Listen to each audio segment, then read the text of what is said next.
So let's talk about first about being a TikTok affiliate for around 1.5 months. I mean, sinabi ko is yung talagang sineryoso natin. Kasi way back, nag-viral yung isa kong video with topic. So after that one, nakita ko na lumobo yung views. Tapos from now and then, sinubukan namin mag-try ng mga mag-post ng videos. Pero last month, I dedicated myself.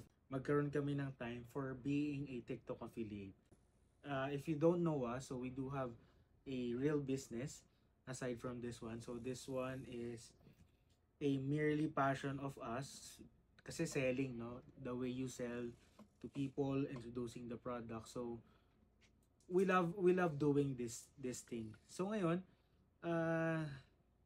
nasa third week na tayo ng July and we are consistently power posting 3 videos a day. So masasabi ko na talagang naglagay kami ng oras para makapag-edit kami ng maganda. Hindi naman sobrang ganda, pero unlike before sa mga videos namin na basta ma-post lang.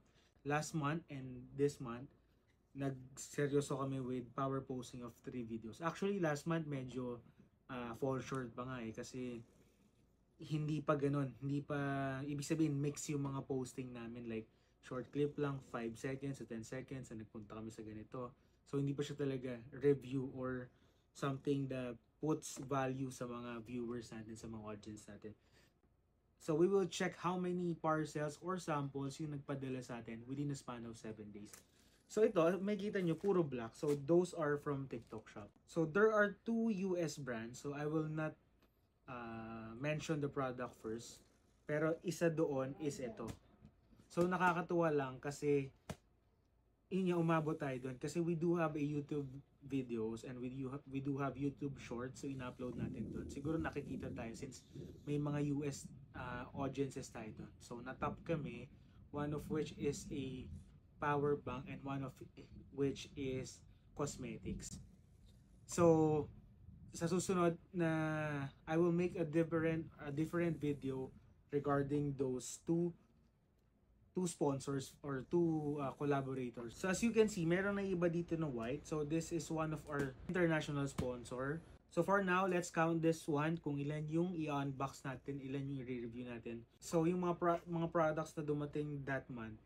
So talagang binubomba ko ng reviews yon and ng unboxing, ng how to use, mga tutorial, and yung what we really love about the product. So, yun yung ginagawa natin for the whole month. So, most of the products or samples na napadala sa atin last 2 weeks is na meron na tayong 2 videos each product. So, we still have to do 1 more each and then ito mga bago pa. And may paparating pa, mind you, may paparating pa. We have 1, 2, 3, 4,